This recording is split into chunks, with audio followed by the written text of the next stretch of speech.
चलो मेरे प्यारे बच्चों, बिल्कुल फ्री कोर्स चल रहा है। बिल्कुल फ्री कोर्स, याद रखना भैया जी, यहाँ पे टॉपर लेवल की तैयारी चल रही है और 450 की मैं गारंटी के साथ दे रहा हूँ।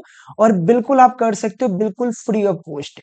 ऑल विषय पूरे चैप्टर वाइज ऑब्जेक्टिव और सब्जेक्टिव पूरी तरह से पढ़ाई होगा। कहाँ पे? तो माइंड सेट स्टडी, याद रखना, mind MIND set, mind set study by mind set study, ठीक है ना। यूट्यूब चैनल है मेरे प्यारे बच्चों, माइंड सेट स्टडी। बिल्कुल इस पर फ्री ऑफ कॉस्ट क्लास चल रहा है डेली। यह अभी जो क्लास चलने वाला है मेरे प्यारे बच्चों, ठोस अवस्था, सॉलिड स्टेट, जिसका मात्र 10 क्वेश्चन ऐसे पढ़ाएंगे, मोस्ट इंपोर्टेंट क्वेश्चन, जो डायरेक्ट आपको 100% गारंटी वाला इससे आपको आएंगे। याद रखना, 8 नंबर उठाना है तो यह चैप्टर जरूर देखने के प्रयास करना, जिसमें मात्र 10 टॉपिक पढ़ना है। कौन कौन टॉपिक है, चलो मैं पढ़ाकर बताता हूँ, आज समझा कर बताता हूँ। आपको ऐसे क्वेश्चन आंसर देंगे, बहुत बेहतरीन तरीके से समझा के प्रयास करेंगे। तो माइंड सेट यूट्यूब चैनल को, mind set study YouTube channel को सब्सक्राइब कर लेना, बेल आइकन दबा लेना। बिल्कुल फ्री ऑफ कॉस्ट क्लास चल रहा है डेली बेसिस पे, ठीक है ना। तो आप लोग सब्सक्राइब कर लीजिएगा। चलिए लेक्चर को शुरू करते हैं। तो सबसे पहला क्वेश्चन आपके सामने आता है, इकाई सेल क्या है? इकाई सेल किसे कहते हैं? इकाई सेल को हम लोग कह सकते हैं यूनिट सेल किसे कहते हैं मेरे प्यारे बच्चों। और याद रखना, यूनिट सेल क्या है या इकाई सेल क्या है? इसको हम लोग कहते हैं, कभी कभी एकक कोष्ठिका भी कह देते हैं, एकक, ठीक है ना, एकक कोष्ठिका, ठीक है ना, कोष्ठिका, ठीक है ना, कोष्ठिका। याद रखना, एकक कोष्ठिका भी वही शब्द हुआ, बस यहाँ पे कहने का मतलब अलग है, कहने का तरीका अलग अलग है, मतलब वही निकलेगा। तो याद रखना, यहाँ पे एक शब्द आया इकाई सेल, यानी कि इकाई सेल, यूनिट सेल क्या होता है, चलिए समझते हैं। मैं एक ऐसे एग्जाम्पल के माध्यम से समझाने के प्रयास करता हूँ।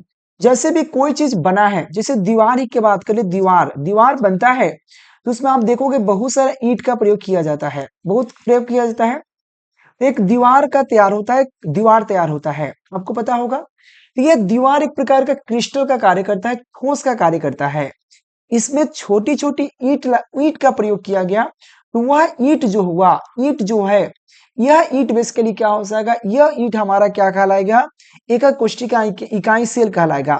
यानी कि आपने लड्डू खाया, लड्डू खाया होगा, लड्डू में छोटी छोटी बुनिया का प्रयोग करके एक लड्डू बनाया जाता है या ना। तो बिल्कुल आप कहोगे सर बिल्कुल सही बात है कि बहुत सारे बुनिया रहता है, दुनिया नहीं बुनिया, ठीक है ना। तो बुनिया का प्रयोग करके हम लोग एक लड्डू बनाते हैं।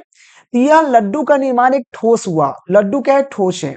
लेकिन ये बुनिया जो हुआ, यह इकाई सेल कहलाएगा, इकाई सेल, ठीक है ना। तो यानी कि वह छोटी से सूक्ष्मतम इकाई, यानी कि वह छोटी से छोटी इकाई, जिसको बार बार पुनरावृत्ति करके, जैसे दीवार का निर्माण किया तो ईटा को बार बार जोड़ा गया, एक लड्डू बनाए तो बार बार बुनिया को क्या सटा कर रखा जाता है, लेकिन हम लोग एक साथ बुनिया लेकर दबा देते हैं, है कि नहीं। यानी कि वह सूक्ष्मतम इकाई, तो कहता है किसी क्रिस्टल की वह सूक्ष्मतम इकाई जिसको बार बार पुनरावृत्ति करके एक क्रिस्टल का निर्माण करता है, एकक कोष्ठिका कहलाता है। क्या करता है, वह एक क्रिस्टल का निर्माण करेगा जिसे हम एकक कोष्ठिका कहेंगे, जो बिल्कुल बेहतरीन। और याद रहे, सुबह में डेली आपको, सुबह में मॉर्निंग में डेली 8 बजे क्लास चलते हैं। सुबह मॉर्निंग में 8 बजे, नाइट में 9 बजे, नाइट में 9 बजे, सुबह 8 बजे, रात को 9 बजे और सुबह 8 बजे डेली लाइव क्लास चलते हैं। आपको mind set study YouTube channel पे तो सब्सक्राइब कर लेना, और बिल्कुल फ्री क्लासेस दी जाएगी। और 1-2 नंबर के लिए नहीं भैया, पूरे 450 प्लस कराने के लिए ऑल विषय का दिए जाएंगे। तो इकाई से समझ में आया कि वह सूक्ष्मतम इकाई जिसको बार बार पुनरावृत्ति करके एक क्रिस्टल बनाया जाता है, उसे हम लोग एकक कोष्ठिका कहते हैं या इकाई सेल कहते हैं, यानी कि यूनिट सेल कहते हैं। तो समझ में आया कि सूक्ष्मतम इकाई का प्रयोग करेंगे बार बार और उसको एक प्रकार का क्रिस्टल बना देंगे। जैसे दीवार का निर्माण किए तो बहुत सारा छोटी छोटी ईंट का प्रयोग किए, ईंट वहां पर एकक कोष्ठिका हो गया, इकाई सेल हो गया, और जब दीवार बन गया तो हमारा एक क्रिस्टल बन गया। और इस प्रक्रिया को बनाए हैं, बार बार पुनरावृत्ति किए हैं, बार बार इसको जोड़े हैं, है कि नहीं। चलिए अगले क्वेश्चन की बात कर लेते हैं मेरे प्यारे बच्चों। अगले क्वेश्चन आपके सामने है, कांच को अतिस्थितित द्रव क्यों कहा जाता है? जो कांच होता है, जैसे यहाँ पे बगल में कांच दिख रहा है, कांच का कोई वस्तु है, इसको हम अतिस्थितित द्रव क्यों कहते हैं? आप लोग फटाफट चैनल को सब्सक्राइब कर लेना। और एक बिल्कुल न्यू चैनल बनाया गया है, जो मेरा पुराना वाला चैनल है उस पर क्लास तो चलता ही है, ठीक है ना। आप लोग देख लेना कि किसी क्लासेस, लेकिन यह जो बिल्कुल फ्रेश चैनल है, न्यू चैनल है, जो मैंने जस्ट बनाया है, कल ही बनाया था, और इस पर पूरे इंपॉर्टेंट क्वेश्चन को पढ़ाया जाएगा बिल्कुल बेहतरीन तैयारी करने के लिए, ठीक है ना। इस पर अलूल जलूल नहीं, सिर्फ पढ़ाई बिल्कुल बेहतरीन, ठीक है। तो कांच को अतिशीतित द्रव क्यों कहा जाता है, यह क्वेश्चन 2021 के एग्जाम में पूछा गया है। देखना मेरे प्यारे बच्चों, कांच को अतिशीतित द्रव इसीलिए कहा जाता है या माना जाता है क्योंकि यह एक प्रकार का अक्रिस्टलीय ठोस है, अक्रिस्टलीय ठोस है, जिसमें द्रव की तरह प्रवाह की प्रवृत्ति होती है। यानी जिस तरह द्रव जो होता है, पानी जो होता है, चाहे कोई भी द्रव हो, बहता है, यानी कि वह बहता है, इस तरह से पानी बहता है, उसी तरह से शीशा का भी बहाव होता है। लेकिन आप शीशा का बहाव नहीं देख पाओगे, ये दिखना बहुत कठिन है। ये कैसे देख पाओगे तो मैं आपको बताता हूं। ये कहां नजर आएगा, तो पुराने इमारत, पुराने महल, ठीक है ना, इमारत, ठीक है ना, इमारत, इमारत की बात करते हैं, इमारत, ठीक है ना, इमारत की बात करते हैं, पुराने इमारतों की बात करते हैं, उसमें शीशा का जो विंडो लगा रहता है, जो इसको खिड़की कहते हैं, तो वह खिड़की में जाओगे, ऊपर पतला रह जाएगा, ऊपर क्या होगा, पतला होगा, नीचे मोटा हो जाता है। इसका रीजन है कि वो ऊपर से शीशा जो है, बहने की क्षमता जो है, इसमें प्रवाह होने की क्षमता जो है, ऊपर से बहकर नीचे तरफ आ गया और नीचे मोटा हो गया, और यह पुराने इमारतों में देखने को मिलता है। तो इसमें कह सकते हैं कांच को अतिशीतित द्रव क्यों कहा जाता है, तो सिंपल लिखोगे, कांच को अतिशीतित द्रव इसीलिए माना जाता है क्योंकि यह एक प्रकार का अक्रिस्टलीय ठोस है और जिसमें द्रव की तरह प्रवाह होने की प्रवृत्ति होती है। हालांकि यह बहुत धीमी गति से होती है, हालांकि ये बहुत धीमी गति से होती है, जिसको देखना नामुमकिन ही मुश्किल है, ठीक है ना। यह हमारा कांच को अतिशीतित द्रव क्यों कहा जाता है, यह आपका परिभाषा है, और हमारे यहाँ का परिभाषा बिल्कुल बेहतरीन है। ऐसे नीचे नंबर दिख रहा है, कांटेक्ट करके ऑल विषय का पीडीएफ आप प्राप्त कर सकते हो। नीचे नंबर दिख रहा है, कांटेक्ट कर लीजिएगा, और ऐप भी डाउनलोड कर लीजिएगा, लिंक आपको डिस्क्रिप्शन में मिल जाएगा, या नंबर दिख रहा है, कांटेक्ट करके फुल जानकारी आप प्राप्त कर सकते हैं। अगले क्वेश्चन की बात कर लेते हैं मेरे प्यारे बच्चों। 3 नंबर क्वेश्चन है कि नेटवर्क ठोस किसे कहते हैं, एक उदाहरण दे। ये क्वेश्चन 2022 और 2024 के एग्जाम में ऑलरेडी पूछा गया है। मोस्ट इंपोर्टेंट क्वेश्चन है मेरे प्यारे बच्चों, नेटवर्क ठोस क्या है। देखो मेरे प्यारे बच्चों, बता दें, नेटवर्क ठोस को हम लोग सहसंयोजी ठोस भी कह सकते हैं। कौन से ठोस, तो सहसंयोजी ठोस भी कह सकते हैं, याद रखना। इस ठोस को, नेटवर्क ठोस को हम सहसंयोजी ठोस भी कह सकते हैं, क्योंकि इसमें होता क्या है, इसके लिए चलिए समझते हैं। यानी कि जिस ठोसों में परमाणु जो है सहसंयोजक बंधन द्वारा एक त्रिविमीय नेटवर्क से जुड़ा होता है, एक त्रिविमीय नेटवर्क से जुड़ा होता है, यानी कि चारों तरफ से जुड़ा होता है, वो नेटवर्क ठोस होता है। फिर से समझने का प्रयास करना मेरे प्यारे बच्चों, नेटवर्क ठोस होता क्या है, चलिए जानते हैं। याद रखना मेरे प्यारे बच्चों, नेटवर्क ठोस वह ठोस होता है, यानी कि नेटवर्क ठोस वह ठोस है जिसके परमाणु सहसंयोजक बंधन द्वारा एक त्रिविमीय नेटवर्क से जुड़ा होता है, जिसे हम नेटवर्क ठोस कहते हैं। इन्हें हम सहसंयोजी ठोस भी कह सकते हैं या कहा जा सकता है। नेटवर्क ठोस की बहुत कठोर होता है, काफी कठोर, जैसे हीरा जो आपको नजर आ रहा है, डायमंड की बात करें, काफी कठोर पदार्थ है। ये ठोस तो है लेकिन काफी कठोर है, तो कहा नेटवर्क ठोस होता है, काफी कठोर होता है, बहुत ज्यादा कठोर क्या होता है, नेटवर्क बहुत कठोर होता है। साथ में इसकी गलनांक बहुत ज्यादा उच्च होता है, और उच्च गलनांक का यह बेसिकली ठोस होता है। याद रखना मेरे प्यारे बच्चों, नेटवर्क ठोस क्या है, तो आपको मैं पहले क्लियर किया कि वह ठोस जिसके परमाणु संख्या सहसंयोजक बंधन द्वारा एक त्रिविमीय नेटवर्क से जुड़ा होता है, उसे नेटवर्क ठोस कहते हैं या उसे सहसंयोजी ठोस कहते हैं। नेटवर्क ठोस बहुत कठोर होता है और उच्च गलनांक वाला होता है। उदाहरण के लिए आप हीरा ले सकते हैं, हीरा एक डायमंड जो आपके नजर आ रहे हैं, ये नेटवर्क ठोस का उदाहरण हो सकते हैं, हो सकता नहीं, होगा ही, ठीक है। तो नेटवर्क ठोस समझ गए, तो प्लीज आप लोग mind set study YouTube channel को सब्सक्राइब कर लीजिएगा, और माइंड सेट स्टडी जो है आपके लिए पूरे माइंड में सेट करके जाएगी, ठीक है ना, या निश्चिंत रहना। और मोस्ट वीवीआई क्वेश्चन का क्लास चल रहा है, और यहाँ पे ऑल चैप्टर का याद रखना, यहाँ पे ऑल चैप्टर का क्लास चलेंगे, ऑल विषय का क्लास चलेंगे, बस आपकी सपोर्ट की जरूरत है। तो रावादार ठोस क्या है, एक उदाहरण दिए। रावादार ठोस होता क्या है, सिंपल बात में आप डिफिनेशन में कह सकते हैं, रावादार ठोस वे ठोस होते हैं या वे ठोस पदार्थ होते हैं जिसमें छोटे छोटे छिद्र होते हैं। सिंपल है, रावादार ठोस वह ठोस है जिसमें छोटे छोटे छिद्र होते हैं। इन छिद्रों में हवा या अन्य गैसों भरी जाती है, और जो छिद्र प्राप्त होती है उसमें हम अन्य गैस को या हवा को भर सकते हैं। और यह ठोस हल्के होते हैं और कम घनत्व वाले होते हैं। इसे हम लोग क्या कहते हैं, रावादार ठोस कहते हैं। तो रावादार ठोस क्या है, चलिए समझते हैं।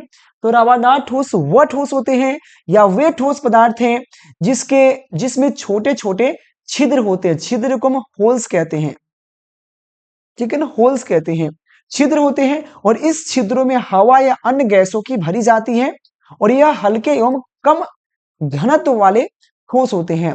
इसे हम रावादार ठोस कहते हैं। एग्जाम्पल के लिए आप यहाँ पे फ्रेम ले सकते हैं, स्पॉन्ज ले सकते हैं, थर्मोकोल ले सकते हैं। थर्मोकोल बहुत हल्का होता है और उसमें बहुत छोटे छोटे छिद्र होता है। रबर ले सकते हैं, रबर भी बहुत छोटे छोटे छिद्र होता है। बर्फ ले सकते हैं। ये सब इसके लिए रावादार ठोस का उदाहरण है, और ये ऑलरेडी 2023 के एग्जाम में पूछा गया है। मोस्ट इंपोर्टेंट क्वेश्चन है मेरे प्यारे बच्चों, स्किप नहीं कर सकते हो। ये सब पीडीएफ आप प्राप्त कर सकते हो, नीचे नंबर दिख रहा है, कांटेक्ट कर लेना। इसमें ऑल विषय का पीडीएफ आप प्राप्त कर सकते हो, ठीक है। अगले क्वेश्चन है, क्रिस्टलीय बिंदु त्रुटि से आप क्या समझते हैं। ये क्वेश्चन 2011 और 2016 के एग्जाम में पूछ चुका है ऑलरेडी, बिहार बोर्ड के एग्जाम में। क्वेश्चन है, क्रिस्टलीय बिंदु त्रुटि से आप क्या समझते हैं। त्रुटि मतलब होता है दोष, त्रुटि को हम दोष कह सकते हैं, दोष। वो दोस्त नहीं, दोष, दोष मतलब डिफेक्ट, ठीक है ना। डिफेक्ट क्या है, याद रखना। क्रिस्टल, यहाँ पे क्रिस्टल बिंदु त्रुटि से आप क्या समझते हैं, चलिए देखते हैं। देखना, क्रिस्टल बिंदु त्रुटि क्रिस्टल संरचना में एक प्रकार की त्रुटि होती है।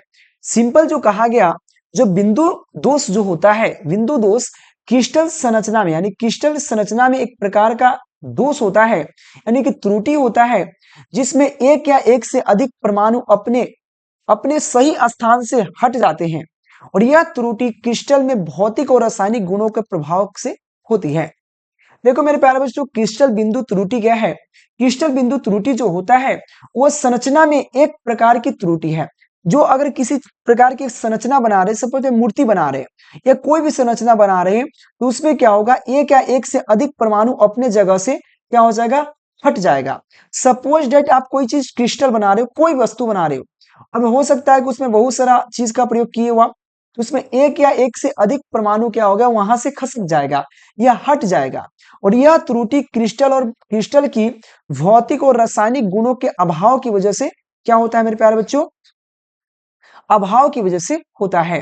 तो इसे हम क्या कहते हैं, क्रिस्टल बिंदु त्रुटि कहते हैं। तो सिंपल है, क्रिस्टल बिंदु त्रुटि क्रिस्टल संरचना में एक प्रकार की त्रुटि होती है, जिसे हम एक या एक से अधिक परमाणु अपने सही स्थान से हट जाते हैं, और यह त्रुटि क्रिस्टल की भौतिकी और रासायनिक गुणों को प्रभावित कर सकती है। यह हमारे क्या है, क्रिस्टल बिंदु त्रुटि है। अगले क्वेश्चन की बात करें, अगर आपको किसी प्रकार की दिक्कत हो, ना समझ में आए, तो बेझिझक आप पूछ सकते हो, कमेंट बॉक्स खाली है। और माइंड सेट स्टडी को बताया, आपको बिल्कुल न्यू बनाया चैनल।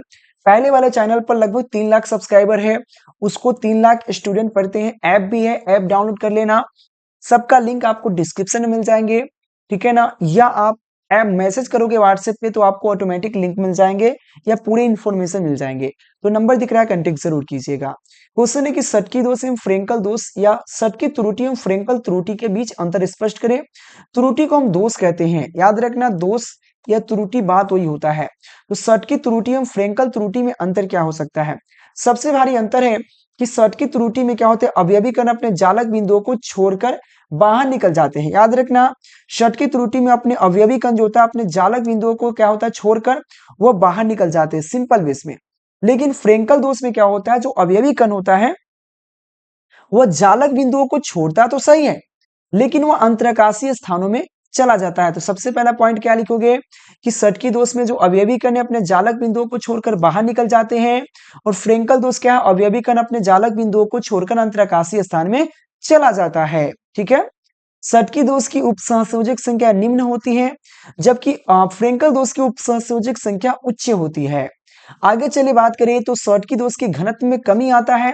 घनत्व में कमी क्यों आता है, मैं आपको थोड़ा सा डिटेल करता हूं। सपोज डेट षटकी दोष में कहा कि अपने जालक बिंदु को छोड़कर गायब हो जा रहा है, बाहर निकल जा रहा है, जो अवयवी कण है वो बाहर निकल गया, यानी कि वहां पे जगह खाली हो गई। यानी कि कोई भी मान के लिए क्रिस्टल है, इस क्रिस्टल में एक कण है, ये कण बाहर आ गया, निकल चुका है, तो यहाँ पे जगह खाली हो गया, यानी कि उसकी घनत्व में घट गया, और घनत्व घट जाता है, इसीलिए सटकी दोष के घनत्व कम हो जाते हैं।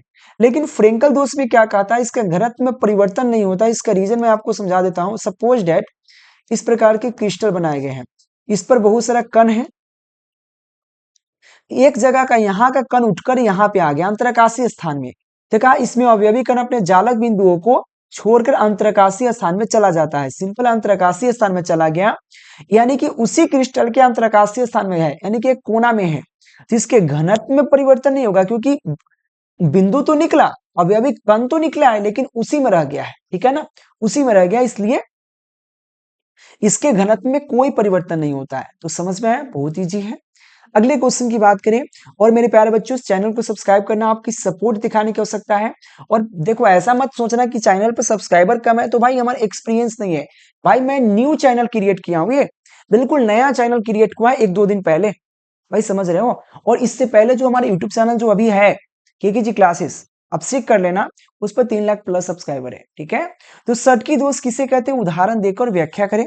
षटकी दोष क्या है, तो षटकी दोष मैंने पहले ही क्लियर कर दिया, यानी कि इस दोष में जो अवयवी कण है अपने जालक बिंदुओं को छोड़कर बाहर निकल जाते हैं या गायब हो जाते हैं। सपोज मान लेते हैं हमारा एक घर है, एक रूम मान लेते हैं, इस रूम में बहुत सारा सामान रखा हुआ है, एक सामान को क्या किए वहां से निकालकर बाहर कर दिए, यानी कि गायब कर दिए, तो वहां पे घनत्व घट जाएगा। तो षटकी दोष क्या है, तो षटकी दोष, इस दोष में डिफिनेशन लिख सकते हो सिंपल, इस दोष में अवयवी कण अपने जालक बिंदुओं को छोड़कर बाहर निकल जाते हैं या गायब हो जाते हैं, षटकी दोष कहलाते हैं। जैसे कि सोडियम क्लोराइड, ये बेसिकली षटकी दोष का एक उदाहरण रहा। जैसे कि यहाँ पे एक आपको क्रिस्टल का ऑप्शन दिख रहा है, बेसिकली यहाँ पे क्रिस्टल है, देखो यहाँ से अवयवी कण गायब हो चुका है। ऐसे मेरे पास डिजिटल बोर्ड भी है, वहां पे भी आके पढ़ा सकते हैं, कोई दिक्कत नहीं है, लेकिन हम चाह रहे हैं कि ऐसे पढ़ो, बहुत अच्छा है, कम समय में अच्छा क्वालिटी का आपको स्टडी मिल जाएगा, ठीक है। तो यहाँ पर देखो, यहाँ से जगह खाली हो चुका है, अवयवी कण यहाँ से गायब हो चुका है, यानी कि बाहर निकल चुके हैं, इसे हम लोग क्या कहेंगे, देखो यहाँ से गायब हो चुका है, इसे हम लोग कहेंगे षटकी दोष, जो ऑलरेडी 2024 के एग्जाम में पूछ चुका है। उदाहरण के लिए आप सोडियम क्लोराइड का ले सकते हैं, NaCl का मतलब होता है सोडियम क्लोराइड। अगला हमारा पॉइंट होगा फ्रेंकल दोष।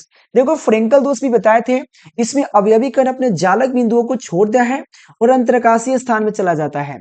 सपोज डेट मान लिया जाए एक रूम है, इस रूम में बहुत सारा सामान रखा हुआ है, उस सामान को बीच में सामान है, उस सामान को हटाकर इस किसी कोना में डाल दिया जाए, इसलिए घनत्व में कमी नहीं होगा, इसलिए यहां से तो निकला लेकिन ये कोना में चला गया, ठीक है। तो फ्रेंकल दोष क्या है, तो इस दोष में जो अवयवी कण अपने जालक बिंदुओं को छोड़कर कहा जाता है, अंतरकाशीय स्थान। देखो यहाँ पे जालक बिंदुओं को छोड़ा तो सही है, लेकिन गया कहाँ पे है, तो देखो मेरे प्यारे बच्चों, यहां से छोड़ दिया और यहां से छोड़कर अंतरकाशीय स्थान में आ गया, तो जालक बिंदुओं को छोड़कर अंतरकाशीय स्थान में चला जाता है, फ्रेंकल दोष कहलाता है। एग्जाम्पल के तौर पे आप देख सकते हैं, यहाँ पे जिंक ऑक्साइड, यहाँ पे क्या है AgCl, AgBr, AgI, ये सब क्या है बेसिकली हमारे फ्रेंकल दोष के उदाहरण है, जो आपके ऑब्जेक्टिव में काम आएंगे। जब मैं इसका ऑब्जेक्टिव पढ़ाऊंगा तो जरूर देखिएगा। तो फटाफट चैनल को सब्सक्राइब कीजिए, जल्दी से जल्दी 1000 सब्सक्राइबर पार करवाइए, ताकि मेरे प्यारे बच्चों मैं जल्द से जल्द मैं आपका सेलिब्रेट करूं, ठीक है। ये न्यू चैनल है, बिल्कुल नया चैनल है मेरे प्यारे बच्चों, आप लोग कितना जल्दी इसको पूरा कराते हो देखता हूं मैं, आपके लिए जितना मेहनत करें, ऑल विषय ऑल चैप्टर का क्लास मिल जाएंगे मेरे प्यारे बच्चों, ठीक है। अगले क्वेश्चन देखा जाए तो आपसे पूछा गया क्वेश्चन कि फेरी चुंबकीय और पारा चुंबकीय में अंतर स्पष्ट करें। ऐसे यह क्वेश्चन 2011 के एग्जाम में पूछा गया है कि फेरी चुंबकीय और पारा चुंबकीय में अंतर क्या है। तो मैं दोनों का अंतर दो लिखा हूं, याद रहे। फेरी चुंबकीय पहले देखते हैं, तो फेरी चुंबकीय पदार्थों में अस्थायी चुंबक गुण होता है, यानी कि ये फिक्स इसमें होता है भाई, इसको कोई फर्क नहीं पड़ता। तो क्या कहा, फेरी चुंबकीय पदार्थ जो होता है उसमें अस्थायी चुंबक गुण होता है, जबकि पारा चुंबकीय पदार्थ में अस्थायी चुंबकीय होता है, अस्थायी, अस्थायी नहीं होता है, अस्थायी चुंबकीय गुण होता है। तो सबसे पहला पॉइंट क्या हुआ, फेरी चुंबकीय जो होता है उसमें अस्थायी चुंबक होता है, जबकि पारा चुंबकीय जो होता है अस्थायी चुंबकीय गुण होता है। दूसरा का पॉइंट में लिख सकते हैं फेरी चुंबकीय की या फेरो चुंबकीय की बात करते हैं, तो फेरी चुंबकीय पदार्थ में क्या होता है, यह पदार्थ चुंबकीय क्षेत्र में रखने पर चुंबक की तरह व्यवहार करता है, यानी कि जो फेरी चुंबकीय पदार्थ है उसको अगर चुंबकीय क्षेत्र में रखोगे, चुंबकीय मैग्नेटिक फील्ड में रखोगे, तब यह चुंबक की भांति व्यवहार करता है। लेकिन पारा चुंबकीय पदार्थ जो होता है यह चुंबकीय क्षेत्र में हटा लेने के बाद भी अपनी चुंबकत्व को खो देता है, यानी कि सिंपल है कि जब पारा चुंबकीय जब चुंबकीय क्षेत्र से जब हटाओगे तो यह चुंबकशीलता को खो देता है, यानी कि इसमें कोई चुंबक नहीं रहता है। तो याद रखना फेरी चुंबकीय पारा चुंबकीय में अंतर क्या है, तो सबसे बड़ा अंतर है फेरी चुंबकीय क्या होता है, यह अस्थायी चुंबकीय होता है, जबकि पारा चुंबकीय जो अस्थायी चुंबक होता है। ठीक है। फेरी चुंबकीय में क्या होता है, चुंबकीय क्षेत्र में रखने पर यह चुंबक की भांति व्यवहार करता है, जबकि पारा चुंबकीय चुंबकीय क्षेत्र में अगर चुंबकीय क्षेत्र में है तो चुंबक होगा, लेकिन चुंबकीय क्षेत्र से हटाएंगे तो चुंबकीय गुण खो देता है, चुंबकशीलता को खो देता है। तो ये बेसिकली मोस्ट इंपॉर्टेंट अंतर था मेरे प्यारे बच्चों। और आप सभी से रिक्वेस्ट है, आप लोग फटाफट माइंड सेट स्टडी, याद रखना मैं चैनल का नाम लिख रहा हूं mind, MIND, mind set study, STUDY study. फटाफट आप लोग चैनल को सब्सक्राइब कर लेना। और नंबर दिख रहा है 9117823062, इस पर आप लोग कांटेक्ट कर लेना मेरे प्यारे बच्चों। ऑल विषय के नोट्स प्राप्त कर सकते हैं पूरे, और क्योंकि आपको बिल्कुल फ्री कोर्स चल रहा है, इसमें 450 प्लस के लिए बिल्कुल फ्री क्लास दी जा रही है, तो जरूर आप लोग ज्वाइन करना, टेलीग्राम इसका ज्वाइन कर लेना।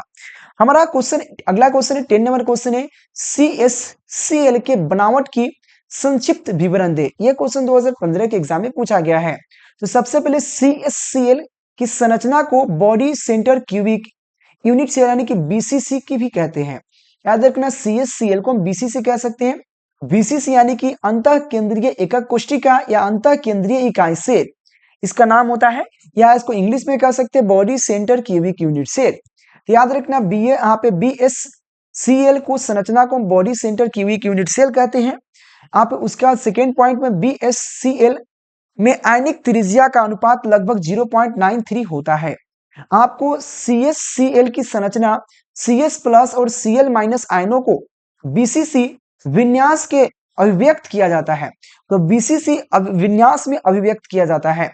तो CSCl की संरचना में CS प्लस आयन की उप सहसंयोजक संख्या 8 होती है। ये बहुत इजी क्वेश्चन था मेरे प्यारे बच्चों, आपको बता दिए सब चैप्टर का टॉप 10 क्वेश्चन पढ़ा रहा हूं बिल्कुल, और इससे एक भी क्वेश्चन बाहर नहीं पूछेगा बोर्ड एग्जाम में। बस आपको इसको बेहतरीन तरीका से पढ़ना है। इस सब का PDF नंबर दिख रहा है, कांटेक्ट करके आपको प्राप्त कर लेना है।